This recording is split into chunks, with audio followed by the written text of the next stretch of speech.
first proclamation of the Word of God is in Acts chapter 12 and 13.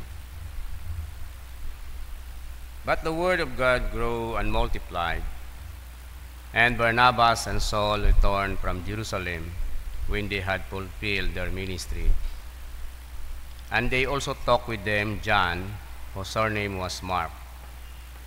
Now in the church that was at Antioch, there were certain prophets and teachers, Barnabas, Simeon, who was called Niger, Lucius of Cyrene, Manaen, who had been brought up with Herod the Tetrarch, and Saul. As they ministered to the Lord and fasted, the Holy Spirit said, "Now separate to me Barnabas and Saul for the work to which I have called them." Then having fasted and prayed and laid hands on them, they sent them away. So being sent out by the Holy Spirit, they went down to Seleucia, and from there they sailed to Cyprus. And when they arrived in Salamis, they preached the word of God in the synagogues of the Jews. They also had John as their assistant.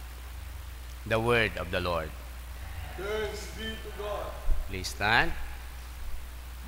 The responsorial psalm, Psalm 67. And our response, O God, let all the nations praise you. Together, O God, let all the nations praise you. God, be merciful to us and bless us, and cause His praise to shine upon us, that your way may be known on earth, your salvation among all nations. Response, O God, let all the nations praise you. Oh, let the nations be glad and sing for joy, for you shall judge the people righteously and govern the nations on the earth. Response, O God, let all the nations praise you.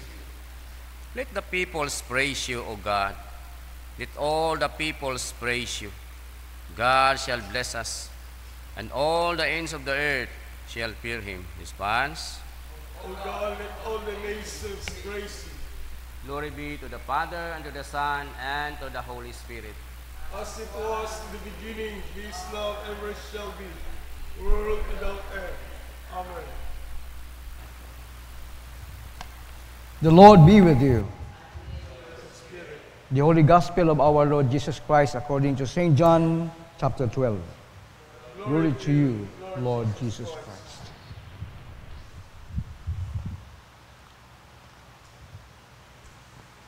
Then Jesus cried out and said, "He who believes in me, believes not in me, but in him who sent me. And he who sees me, sees him who sent me. I have come as a light into the world, that whoever believes in me should not abide in darkness. And if anyone hears my words and does not believe, I do not judge him, for I did not come to judge the world, but to save the world. He who rejects me and does not receive my words has that which judges him. The word that I have spoken will judge him in the last day. For I have not spoken on my own authority, but the Father who sent me gave me a command, what I should say and what I should speak. And I know that His command is everlasting life. Therefore, whatever I speak, just as the Father has told me, so I speak." The word, the gospel of the Lord. Thanks be to God. You may be seated. Ro, Ibanghilyo makarong adlaw ay pariho ko hambay man ka atong Ginoo nga, if today you would hear His voice, harden not your heart. So kung atong i-simplify ay, do not harden your heart when we heard the voice of our great and good God. Haman, because it is for our betterment as a person. Ay, kung atuot ang pasugda atong kaugalingon ay simple, nagbaho kita sa environment, may atong Mambay nato may tatay, may nanay, may papa, may mama, may daddy, may mami kitang kaibahan adlaw-adlaw nga kita naton doon ang gawi, ginakopya man dat gawi naton bilang mga unga. But later, while baho kita naton nga atong mga experiences in our environment, sa atong panimagay, it changes. Aman, hay nakikipag-ibaw kita sa ibang mga tao, pa sa mga like in elementary grades ay adto sa eskwelahan, batasan ay klase-klase it mga unga sa sugod eskwelahan. Elementary grades, high school days, college, kita naton ng mga batasan it mga tao nga iba-iba. Aton nga experiences sa atong kaugaligong panimagay or environment ay iba man. So kita pas katong tiyempo ay hadaga kita sa pulong kita atong Ginoo ay first time we heard the words of God ay matigda man atong buot. Although ako ay nag-eskwela ko sa Catholic institution, pero ang bagkuhan ni kinyo ay what hagos namon ginabasahan o pulong ita atong Ginoo. And because of that, ay blankot aron pasambay gid Ginoo. My yoke is easy and my burden is light. Ay what is that to us? Ano gid katon? No, kung hindi atong pag-intindihon, pero gali mabaho impact sa atong kabuhi kung atong sundon ag aton nga pamatian it mayad, kabatas, mambag imaw. My yoke is easy and my burden is light. Hay may kabugat baga nga maugan? What aron? Kung aton baga nga ibutang it theoretically tawgon, kung ano ka tali karon nakabutang nga theory sa anang ginhambag, ag aton ita nga baga hay di naton pagdayhon natong tagipusoon, aton itang puniino, hay mabugat aron. Ay what at bugat nga maugan? Amen. What ay? Every burden is really burden. Pas lang ka atong batasan. May atong kinaiya nga batasan na may padinunod batas ita atong kaugalingon yung pagpangabuhi. But yet, when the word of God comes into our lives, ag aton nga ginapamatian, ag aton ginasunod, ay nagaiba rayon. So this is a word from our God. Nga sa ana nga ni section heading ko atong ebanghelyo makanay the judgment of Jesus' word. So mismo ra nang pulong ka atong Ginoo nga ginapaabot katon, nga ginapatigan nato atong buot, ay mismo ay judgment da para katon. But hambang ni Lord Jesus, I did not come into the world to condemn the world, but to save it. Ay sinuro kalibutan niya ron, ay kita ron, nga ng mga tao. O galing hambang ko nga ni ay, at first, ay matiga atong buot. Pas man sa mga tao nga rakato, when they heard the voice of God, pagkabati nanda kay Lord Jesus, ay tiga man ang buot. May one time nga niya, may event di kada sa gospel na, tell us plainly if you are the Son of God. See? Pas man katon. But what is that? When we hear the voice of God. Now that we hear the voice of God, now we have His commands, now that we have His word, ay baga matig-ag hapon atong buot. What is the greatest command of our great God when He risen from the grave? Go and preach the gospel to all nations and baptize them in the name of the Father and of the Son and of the Holy Spirit.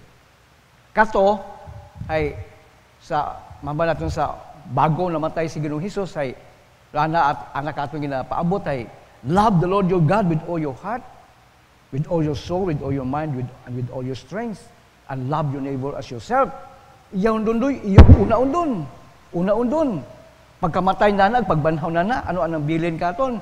Go and preach the gospel to all nations, baptizing them in the name of the Father and of the Son and of the Holy Spirit. So anang mando nga, kumbaga kung atong intindiyon ay limited yet pulmiro, ay siyempre, love God above all, yes, and love your neighbor as yourself, ay haron. Hay, pagkamatay na pagbanhaw na ranaw ang mando katon ay go and preach the gospel. Not just in our neighbors, pero anang gusto mo bagon nga the world that we are in, ay kung siin kita ron, sa atong trabaho, sa atong negosyo, sa mga taong kahalubilo nato adlaw-adlaw, this is the world that we are in.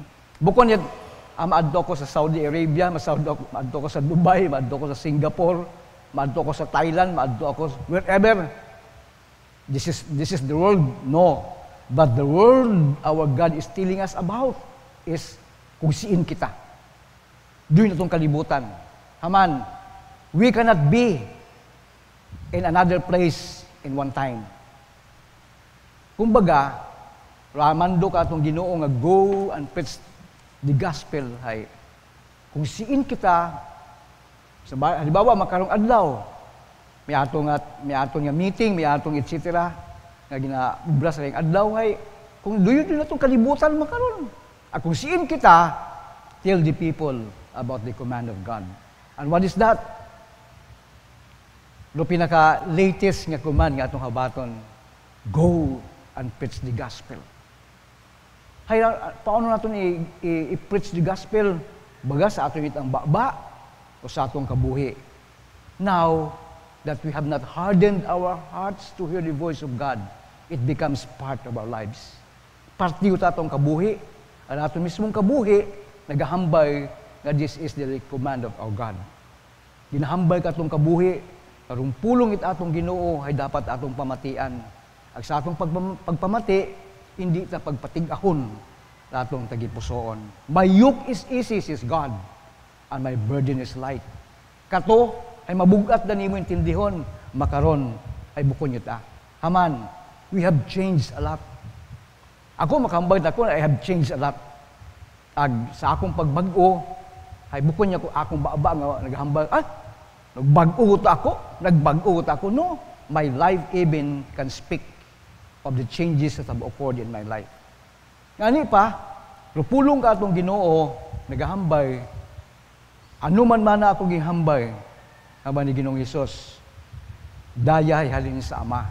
Abangod halin sa Ama, it has not hardened our hearts. Ngani ay, ro pinakasinto itpulong ka atong Ginoo ay naghambay imaw, I have not sent you my word and goes back to me without effect. So pulong it atong Ginoo gintaon na katon ag hindi na ka na magbalik nga wat kapuslanan. Anyo rong kapuslanan sa Dios ba o sa aton? Katon.